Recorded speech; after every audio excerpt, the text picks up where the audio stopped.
So yeah, I started driving when I was 18.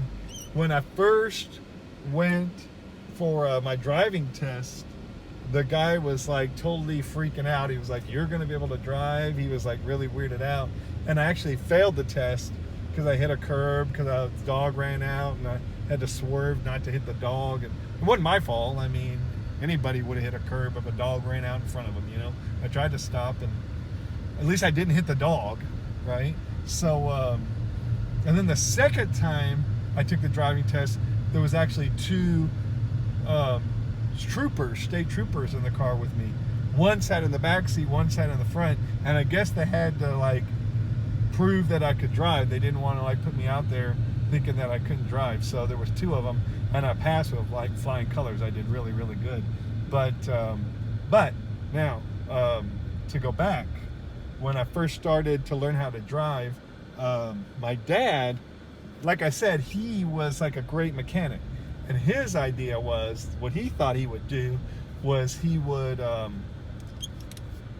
take this steering wheel off and put a joystick in its place. And I would drive with a joystick like a game, like a video game. And I didn't want that. I was like, who has a joystick on their car? But I was like, okay, maybe. Anyway, we met a guy that lived up in Oklahoma who had my same disability. And he told my dad, come up to Oklahoma, drive up to Oklahoma and see my car. And then I'm going to pull in here. This was my old elementary school. He said, drive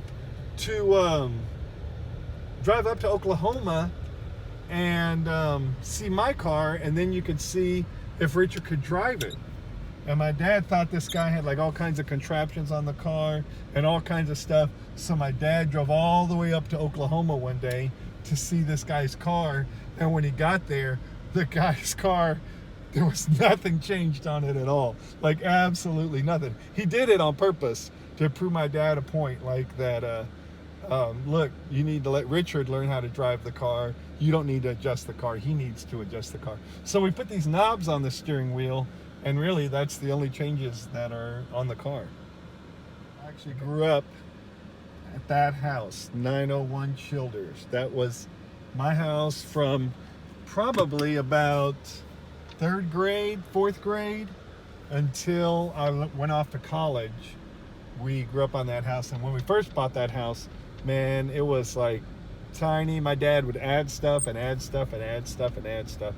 And now they live still here in Benbrook, but they've sold that house. So I've been driving since I was 18. My senior year of high school, I didn't think I was going to get to drive because my dad and my mom were really worried about me driving. They didn't know if I could drive. And so that was kind of like a big deal. But they were like, he has to learn how to drive because he has to be able to get around. So my dad would take me out driving. I think just like everybody else's dad used to. He would take me to the parking lot at the grocery store, and we'd drive around there. We'd drive around the streets. He'd yell and scream at me the whole time. But you know what? Dad doesn't do that when they're driving with their kid. So like I said, I learned when I was 18, and my first car was a Cadillac, coincidentally.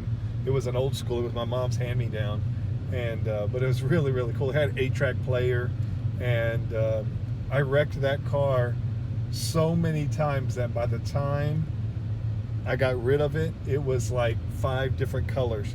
Because my dad could do like all kinds of body work on cars. He could fix engines. My dad is like the best mechanic I've ever met.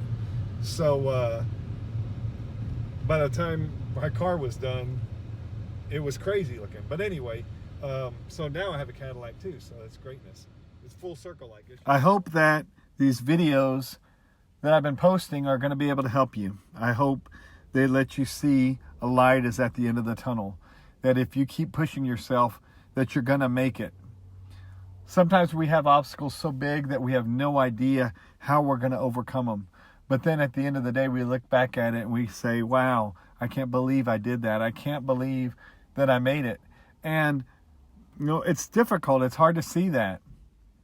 Hopefully these stories that I'm sharing will help you make it, will help you overcome your obstacles, and find the light at the end of the tunnel. Something I want you to remember.